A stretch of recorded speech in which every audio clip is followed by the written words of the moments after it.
Hello guys, இன்னைக்கு நம்ம பார்க்க போறது ஒரு வித்தியாசமான அனிமே தான்.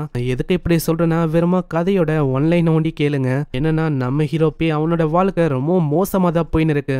சடனா ஒரு சிஸ்டம் அவன் முன்னாடி அப்பியர் ஆகுது. அது வழியா நம்ம ஹீரோவால ஒரு பணக்காரனா மாற முடியும். அதுவும் எப்படி பணத்தை வெறுமா இழந்தாலே போதும், அப்படி பண்ணாலே போதும் இவன் பணக்காரனா மாற முடியும். நம்ம ஹீரோவோட வாழ்க்கை சிஸ்டம்க்கு முன்னாடி ரொம்ப மோசமா போகும். சிஸ்டம் வந்ததுக்கு அப்புறம் அவனோட வாழ்க்கை அது மாறுச்சா இல்லையா எல்லாத்தையுமே நம்ம அனிமே பார்த்தா தான் தெரியும். ஸோ வீடியோக்குள்ள போறதுக்கு முன்னாடி மறக்காம ஒரே ஒரு லைக்கை போட்டுருங்க. அதே மாதிரி இப்பதான் நம்ம சேனலுக்கு வரீங்கன்னா சப்ஸ்கிரைப் பண்ணிக்கோங்க. சரி வாங்க, நம்ம டைம் வேஸ்ட் பண்ணாம எப்பிக்குள்ள போகலாம்.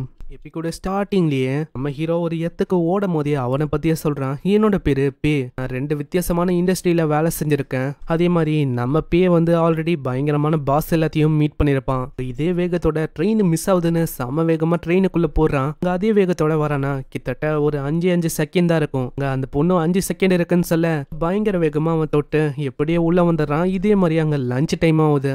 டிஸ்கவுண்ட், காசு கம்மியா இருக்கிற மாதிரி, ஃப்ரீயா டெலிவரி பண்ற மாதிரி நிறைய விஷயத்த பாக்குறான். என்ன வாங்குதுன்னு தெரியாம ரொம்ப குழம்பி போயிடறான். அங்க லஞ்சும் எப்படியோ முடியுது. அங்க லஞ்ச் முடிஞ்சக்கு அப்புறம் வேலையை செய்வான்னு பார்த்தா அப்படியே கேம் விளாடுறானா. திடீர்னு அங்க பாஸ் வராரு. பாஸை பார்த்த உடனே டக்குன்னு அவன் வந்து மாத்தி விடுறான். பாஸும் நிறைய வாட்டி அங்க ட்ரை பண்றாரு பாக்குறதுக்கு. ஆனா ஆளு ரொம்பவும் ஃபாஸ்டா அதை மாத்திக்கின்னு இருக்கான். இதே மாதிரி சாயந்தரம் 6 மணி ஆகுது. அவனோட வேலையும் முடியுது. அங்க இருந்து சந்தோஷமா அவன் போகலான்னு பாக்குறான். அதுக்குள்ள பாஸ் வந்து கேக்குறாரு, நீ வந்து பிரசன்டேஷனை எப்போ எனக்கு சப்மிட் பண்ண போற? உடனே நம்ம ஆளு சீனா அங்க சொல்றான், ஐயோ பாஸ், இந்த மாதிரி டைம் வந்து முடிஞ்சு போயிடுச்சு. அதே மாதிரி நீ கேட்குற அந்த பிரசன்டேஷன் அதை வந்து நெக்ஸ்ட் வெனஸ்டே தான் நீ வந்து கேட்ட. திடீர்னு வந்துட்டு இப்போ நீ கேட்குற என்ன? அப்போ வந்து நீ தர மாட்டியா இன்னைக்கே? எனக்கு அதெல்லாம் தெரியாது. இன்னைக்கு எனக்கு வேணும். அதெல்லாம் என்னால் பண்ண முடியாது. டெட்லைன் இன்னமும் முடியல. என்னால் அப்போதான் கொடுக்க முடியும். நீ என்ன பண்ணுவ? ஏன்னா சும்மாவே நான் லேட்டாக வந்தாலே போதும் அதுக்கு காசை டிடெக்ட் பண்ணுறது. ஓவர் டைம் பார்த்தாலும் எனக்கு வந்து காசை நீ ரொம்பவும் கம்மியாக தான் தர. அதனால என்னால் பண்ண முடியாதியா அப்படின்னு அவன் சொல்லிட்டு போறானா. அவரு பயங்கரமா கத்துறாரு, இதுக்காக நீ வருத்தப்படுவடா? பரவாயில்ல, எனக்கு இந்த வேலையை வேணா, நான் கோர்ட்டுக்கு போய் இதுக்காக கேஸை போடலான்னு இருக்கேன். கேட்குற மற்றவங்களாம் அங்கே ரொம்ப சந்தோஷமா வராங்க. அப்புறம் தான் நம்மளுக்கு தெரியுது இவ்வளோ சீனா பேசுனானே எல்லாமே ஒரு கனவு தான். அங்க பாஸும் இன்னைக்கு பிரசன்டேஷனை கேட்குறாரா. அங்க ஹீரோவும் சொல்றான், கண்டிப்பா நான் இன்னைக்கே தந்துடுறேன், எந்த விதமான பிரச்சனையும் இல்லை. அப்புறம் தான் அவனுக்கு ரொம்ப நிம்மதியா இருக்கு. அங்க ஒரு மெசேஜ் அவனுக்கு வருது. அது அவனோட பெஸ்ட் ஃப்ரெண்டா இருக்கிற ஒருத்தன் தான் மெசேஜ் அனுப்பியிருப்பான். ஒரு ஃபார்ச்சூனை செக் பண்ற ஒரு டெஸ்டிங் லிங்க் தான். அதை கிளிக் பண்ணுங்கன்னு அதில் போட்டிருக்கு. நான் திடீர்னு என்ன ஆச்சுன்னு தெரியல, சவுண்ட் வந்தோடனே அவன் பயந்து போய் அப்படியே போட்டுறான். அங்க திடீர்னு ஒரு சிஸ்டமும் ஆக்டிவேட் ஆகுது. நம்ம ஹீரோ திடீர்னு வேற எங்கேயோ போயிடறான். நெக்ஸ்ட் சீன்ல அவனோட பெஸ்ட் ஃப்ரெண்டு யாங் வந்து அங்க எழுப்புறான். அப்படியே எழுந்து கூட ரொம்ப டைம் ஆகுது. அங்க வந்து கிளம்புறோம், இப்போ வந்து டைம் ஆகுது, நீ அட்டெண்டன்ஸை மிஸ் பண்றது. அதுக்கப்புறம் வந்து கெஞ்ச கூடாது என்ன சொல்லிட்டு அவங்க போயிடறாங்க. நம்ம ஹீரோக்கு அங்க எதுவுமே புரியல. அட நான் எங்க இருக்கேன்னு. அப்புறம் தான் அவனுக்கு புரியாது அவனோட காலேஜ் டைமுக்கு அவன் வந்துட்டான். இப்போ என்ன பிரச்சனைனா, நம்ம ஹீரோக்கு அங்க என்ன பண்ணணும்னே தெரியல. இப்போ அவன் கிளாஸை வேற அட்டென்ட் பண்ணும். அந்த டீச்சர் அட்டெண்டன்ஸ் இல்லைன்னா அவ்வளவுதான் ஃபெயில் ஆக்கிடுவாரு. ரொம்ப மோசமானவர். இப்படி இவன் யோசிக்கும் போது திடீர்னு அங்க ஒரு சிஸ்டமும் அப்பியர் ஆகுது. அதை பார்த்து அவன் பயந்து போயிடறான். பயப்படாதீங்க, அதான் ஃபார்ச்சூன் கன்வர்ஷன் சிஸ்டம். என்னோட பேரு ரொம்ப பெருசா இருக்குல்ல, என்னோட பேரை இங்கிலீஷ்ல ரிச்சஸ்ட் அப்படின்னு நீங்க கூப்பிடலாம். அட நீ வந்து எதுக்காக இங்க வந்திருக்க?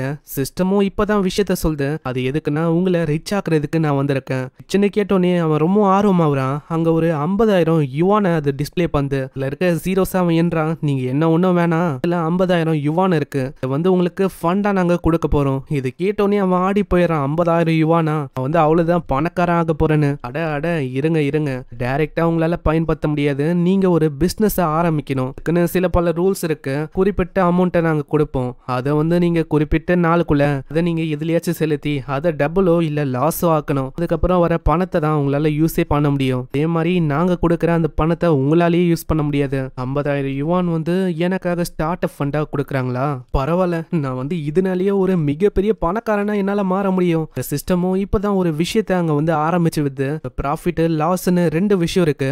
லாஸ்ட்ல ஒரு நம்பரும் ப்ராஃபிட்ல ஒரு நம்பரும் வருது. ஆனா ப்ராஃபிட்ல அது ரொம்ப கம்மியா இருக்கு. ப்ராஃபிட்டை கம்பேர் பண்ணா லாஸ் பக்கம் ரொம்ப அதிகமா இருக்குமா. அதனால அவனுக்கு ஒரு ஐடியாவும் வருது. இப்போ சிம்பிளா அவன் என்ன பண்ணுனா, வெறுமா பணத்தை அவன் இழந்தாலே போதும். அவன் எவ்வளவுக்கு எவ்வளவு பணத்தை இழக்கிறானோ அதுக்கப்புறம் என்ன அவனுக்கு ஃபண்டா கிடைக்கிற அந்த அமௌண்ட் அது டைரக்டா நம்ம ஹீரோட அக்கௌண்ட்டுக்கு வந்துடும். அதுக்கப்புறம் அவனால யூஸ் பண்ண முடியும். இதனால அதை பத்திலாம் அவன் யோசிக்கிறான். ஆனா அதுக்கும் சில பல ரூல்ஸை வந்து அது சொல்லுது. அதாவது ஏமாத்தக்கூடாது, இல்லீகலான ஆக்டிவிட்டிஸையும் அவன் வந்து பண்ணக்கூடாது இந்த மாதிரி பிசினஸ்ல. அங்க லிஸ்ட் வந்து ரொம்ப பெருசா போகுதா. அங்க நம்ம ஹீரோ கொஞ்சம் டைம் கேட்கறான். வந்து கொஞ்சம் யோசிச்சு சொல்றேன், ஏன்னா ரெஜிஸ்டர் பண்ணல இந்த கம்பெனியை பத்தி.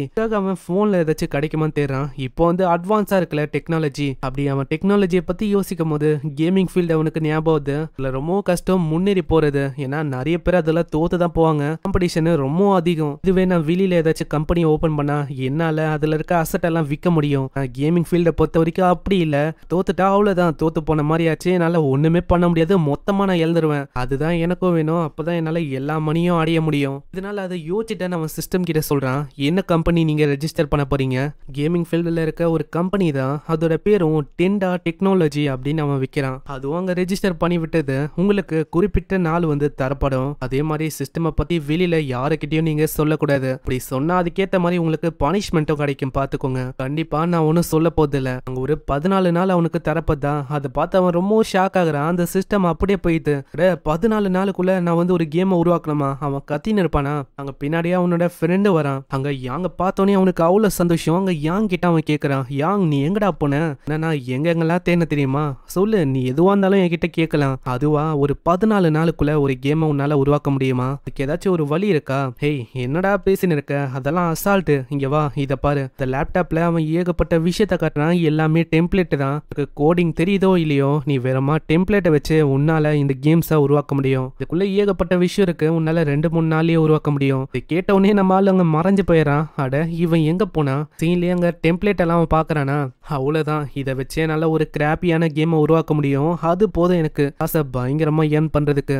டெம்ப்ளேட்டோட விலை எல்லாம் ரொம்ப அதிகமா இருக்குமா? இவனுக்கு கொடுக்கப்பட்டது ஒரு 50,000 தான். நான் அங்க எல்லாமே விலை ரொம்ப அதிகமா இருக்கு. அப்படி இன்னமும் சர்ச் பண்ணும்போது அந்த இடத்துல கார் டிரைவிங்கான சில பல டெம்ப்ளேட் இருக்கு. இல்ல நிறையவே ஸ்கின்னும் நிறையவே இடமும் இருக்கு. அதுல காரை ஒரு 20,000க்கும் அந்த இடத்த ஒரு 15,000க்கும் அங்க ஒரு சனியும் வாங்கி போடுறான். இல்ல மியூசிக்கையும் 1000 என்ன கொடுத்து வாங்குறான். அதே மாதிரி இது ஒரு ரேசிங் கேம். அங்க ரேசிங்கும் ரொம்ப டஃப்பா இருக்கும். இந்த மாதிரி ஒரு கேம் தான் நம்ம ஹீரோக்கும் தேவை. அதே மாதிரி அவன் உருவாக்கிட்டான். என்ன இப்ப அந்த கேம்ல ரூட்டை ஒண்டி தான் அவன் ஃபிக்ஸ் பண்ணணும். அதுக்காக அங்க கண்ணா பின்னான்னு அவன் ரூட்டை வரைய ஆரம்பிக்கிறானா. இந்த ரூட்டை வேணும்ட்டே அவன் லாங்கா வஞ்சி விட்டுறான். இந்த கேமை கம்ப்ளீட் பண்ணனா கிட்ட 8 ஹவர் ஆகும். கண்டிப்பா இதனால என்ன பயங்கரமா வெறுக்க போறாங்க. அதுதான் எனக்கும் வேணும். வேர்ல்டுலயே ரொம்ப போரிங்கான கேமையும் நான் உருவாக்கிட்டேன். இதுக்கப்புறம் வேற என்ன, இதை வச்சு நான் பணத்தை ஏர்ன் பண்ண வேண்டியதான். இதுக்கு விலையும் அவன் ஃபிக்ஸ் பண்றான், கிட்டத்தட்ட $1. இந்த மாதிரி ஒரு விஷயத்தை எவன் தான் வாங்குவான்? அதனால லாஸ் ஆகும், அதுக்கு பணம் எல்லாமே ரீஃபண்ட் ஆகும் அப்படின்னு அவன் ரொம்ப ஆர்வமா இருக்கான். இங்கேயே இந்த ஃபர்ஸ்ட் எபிசோட முடியுது. இந்த எபிசோட பார்க்கும் போதே உங்களுக்கு புரிஞ்சிருக்கும் இதோட கான்செப்ட் வந்து என்னன்னு. நம்ம ஹீரோக்கு ஒரு முறையும் ஒரு டாஸ்க் வந்து கிடைக்கும். அந்த பணத்தை அவன் சிம்பிளா இழக்கணும். இழந்தா அவனுக்கு பணம் வந்து திரும்ப அவனுக்கு ரீஃபண்ட் ஆகும். அந்த பணத்தை வச்சு ஆளு பணக்காரனா மாறலான்னு பாக்குறான். இவனால முடியுமா முடியாதா? அப்படிதான் கதை வந்து போகும். இந்த எபிசோடு உங்களுக்கு பிடிச்சிருக்கும்னு நினைக்கிறேன். நான் உங்களை அடுத்த எபிசோட்ல சந்திக்கிறேன். தேங்க்யூ ஃபார் வாட்சிங். சைனரா.